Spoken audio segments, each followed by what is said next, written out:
sojourners up in the land of Canaan.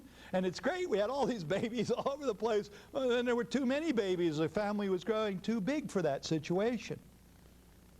And then this Pharaoh who didn't know Joseph, he thought this through. He said, they're going to become more and mightier than us.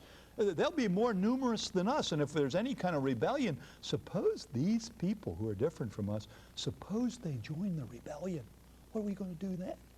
I mean, they could turn on us. That's bad news. So he decided to deal wisely or shrewdly. Let's see. I got to handle this situation. That's why they made me Pharaoh. All right. So he decrees that they will become slave laborers. He works them hard labor with slave masters and forced labor, and they build these two cities of Pithon and Ramesses. So they become labor force in Egypt. That'll slow them down, but it didn't slow them down. The more they were oppressed, we're told in Exodus 1, the more they were oppressed, they multiplied. The more they multiplied and spread. I guess life got so hard there wasn't anything but making babies. I don't know. But they kept making them. Wow. And the Egyptians came to dread them. Now, you know, I live in South Carolina. I hope this won't shock you, but I'm thinking of fleas and roaches, you know.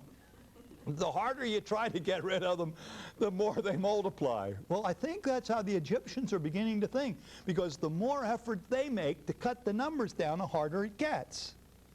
And so they made their lives bitter. They worked them ruthlessly. They had made them do hard work with bricks and mortar. And in chapter 5, we're told that they even said, all right, you got to go out and get your own straw. They multiplied their work. They took away any help they got, and they just worked them. But that didn't seem to slow down the baby population. And so Pharaoh called in the midwives, Shiphrah and Puah. Calls these women in, says, your job, what do? You deliver the babies? Yes, sir, we work with the Jewish women, and we help deliver their babies. Yes, that's our job. He says, well, here's what I want you to do. When a baby is just being born, if it's a girl, let it live. We'll intermarry with those, I guess. But if it's a boy, I want you to quietly strangle it. Just say, oh, I'm sorry, it was born dead. Because we're going to slow down this population. Well, Shiphrah and Puah were pro-life. They refused. They refused, the scriptures say, because they feared God. And they let the boys live. Well, a little bit later, the Pharaoh comes and says, hey, whoa, what's going on here? Why? How come they keep multiplying? Why isn't it working? And they say, oh, these women are so vigorous. They're not like Egyptian women. By the time we know the baby's about to come, we get there and it's already there. And they multiplied and became even more numerous, like the fleas and the roaches as far as the Egyptians were concerned. And Shiphrah and Puah feared God, and they were blessed in their own families. And so finally Pharaoh says, look, I have had enough. From now on, every baby that's born, we're not going to strangle them and pretend they died in childbirth. When the baby is born, throw it in the Nile River. And so this infanticide, this destruction of babies becomes not covert and sort of secret. It becomes overt. I am going to wipe out these people.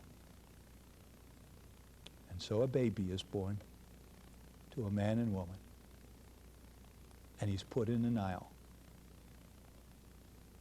And that's what we'll talk about next session. But let me remind you of our steps. Step 1, the patriarchs, the promise, the covenant, the testament, the agreement, that promise that's reiterated over and over to Abraham, Isaac, and Jacob. God lays this foundation based upon faith. Faith comes before works, right? Not afterwards. And then, step 2, through Rachel and Leah, he begins to build the house of Israel as we go to the large family. Step 3, he takes a secret agent down, Joseph, whose name, he has an Egyptian secret name, Zaphnath-Paaneah.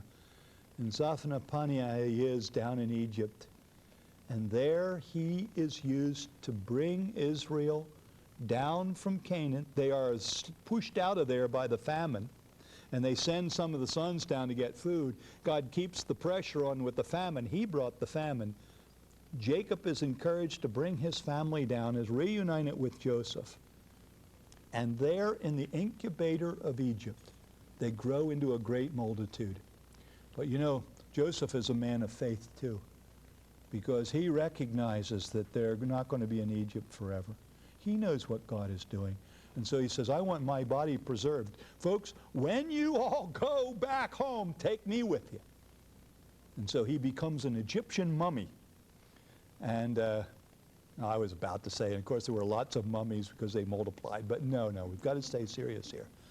There's this terrific sense of the future. And then Joseph dies and nobody remembers him, but the Jews have become an increasing multitude of people. What was it that chapter 1 said of Exodus? Wow.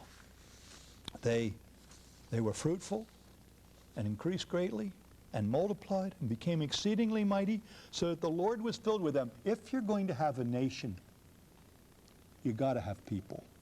I mean, you're going to need some other things, right? But you got to have people. Oh, you also need kind of government leadership, and you need laws and a structure, and it'd be nice to have a land too. But I mean, at the very least, you got to start with people. And in Egypt, it was there that God made them into a multitude of people, preparing them for nationhood. God's not in a hurry, but oh, there's unity here. Going back to the promised Abraham, there is the unity, but there is also progress, slowly. God is doing what he promised to do. So, our next session, we want to see about that baby, what happened to him.